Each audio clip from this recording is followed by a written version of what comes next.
ఎక్కువగా నవ్వడం వల్ల మీ ఆరోగ్యానికి ఏమవుతుందో తెలుసా? చెప్పు. రీసెర్చ్ ప్రకారం చిన్నపిల్లలు యావరేజ్ గా రోజుకు 300 నుంచి 400 సార్లు, ఆడవాళ్ళు 50 నుంచి 60 సార్లు నవ్వుతారు. కానీ మగవాళ్ళు కేవలం 8 నుండి 20 సార్లు మాత్రమే నవ్వుతారు.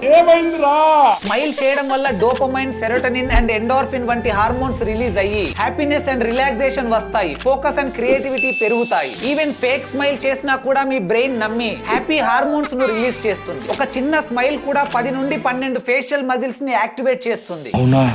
అదే జెన్యూన్ స్మైల్ అయితే ఏకంగా 43 మజిల్స్ ను యాక్టివేట్ చేస్తుంది. దీని వల్ల ఫేస్ లో బ్లడ్ సర్క్యులేషన్ పెరుగుతుంది. స్కిన్ నేచురల్ గా గ్లో అవుతుంది. రింకిల్స్ అండ్ ఫైన్ లైన్స్ కూడా తగ్గుతాయి. మీరు నవ్వినప్పుడు మీ body more white blood cells ని రిలీజ్ చేస్తుంది. దాంతో మీ ఇమ్యూనిటీ పెరుగుతుంది. బ్లడ్ ప్రెషర్ తగ్గుతుంది. హార్ట్ అటాక్స్ అండ్ స్ట్రోక్స్ వచ్చే అవకాశాలు కూడా తగ్గుతాయి. స్టడీస్ ప్రకారం ఎక్కువగా నవ్వే వాళ్ళు తక్కువగా నవ్వే వాళ్ళ కన్నా 7 సంవత్సరాలు ఎక్కువగా బ్రతుకుతారట. సో ఈ వీడియోని వెంటనే మీ ఫ్రెండ్స్ అండ్ ఫ్యామిలీతో షేర్ చేయండి. అండ్ మిమ్మల్ని